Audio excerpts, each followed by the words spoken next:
Tim Fehlbaum.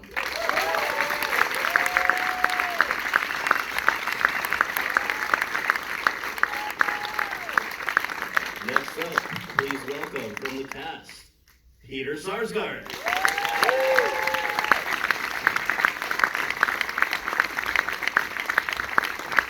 Joining us next is going to be John Magaro.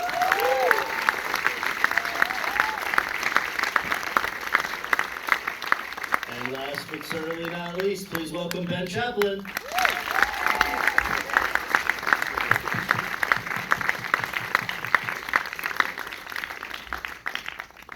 All right, guys, here you go, Ben. You are the ones with ladders of steel who didn't have to go. Thank you for staying. Really dramatic lighting. Well, guys, thank you Great. for being here. Congratulations on the film. And I want to begin with Tim. Tim, I think a lot of people are excited to get to know you now after this film. Can you just tell us a little bit about where you are from and your prior film? This is your third film, and just sort of what led you to this amazing story. Yes, very happy to do that. I learned in the meantime that there's quite an important, I don't know much about baseball, but there's an important baseball game. I watched the movie with you guys, and then I went out, and then I saw like these people were always they were watching baseball. So I thank you even more for being here. Should we tell you what happened? No? I can say it. So they're gonna go watch. Okay. Yes. This is my third movie. I'm from Switzerland. I studied at the Munich Film School. That's also why in Munich that tragic story is much more present.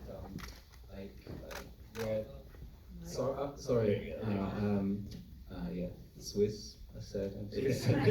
I mean, 3 movies, and I studied film in Munich. And where these real buildings are is actually the student city now.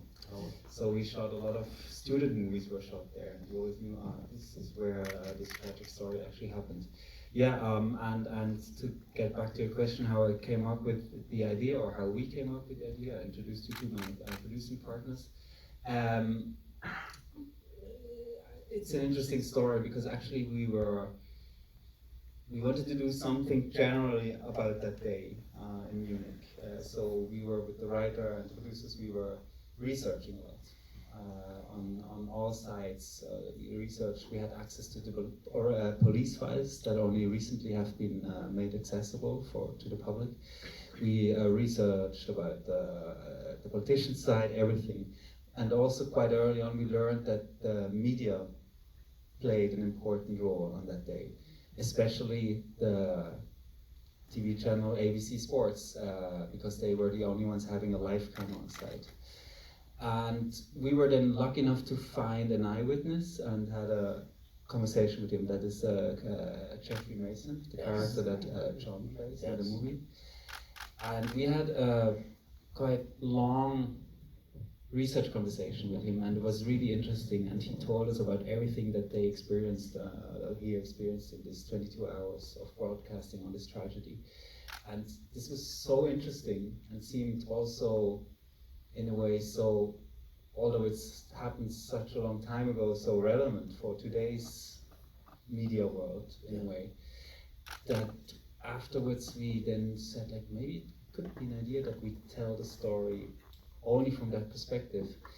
And this I immediately found intriguing because, like, just from a filmmaker's point of view, to tell a story that takes place in that condensed space is an interesting challenge, right? How do you do that? I love movies that take place in a very condensed space and time. Hitchcock and all these. Rear Window is probably the best example of where you also have the camera only as a window to the outside world.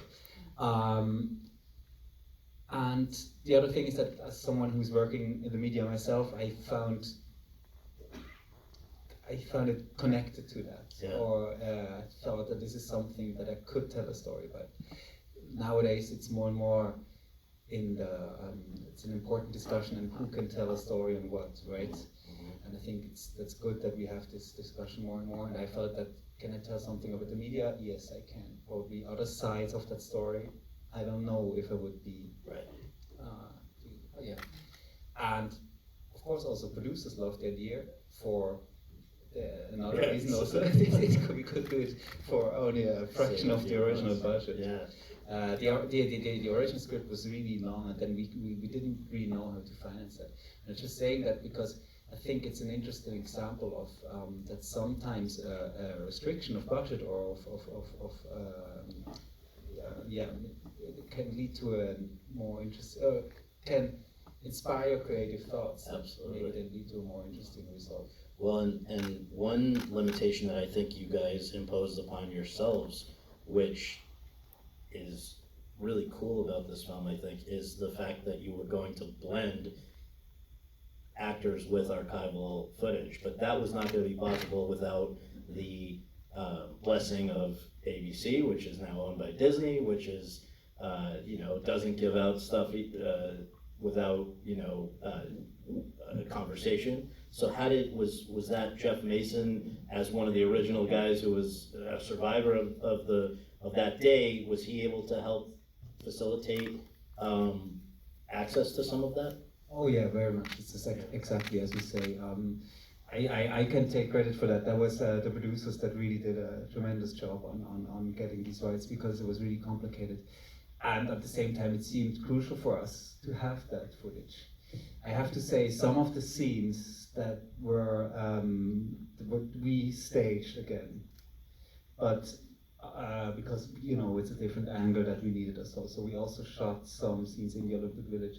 But on the other hand, it was always clear for us that we want to have the original footage, mostly for the reason that you just mentioned, Tim McKay, because it would have been really tough to recreate or imitate Tim McKay with an actor.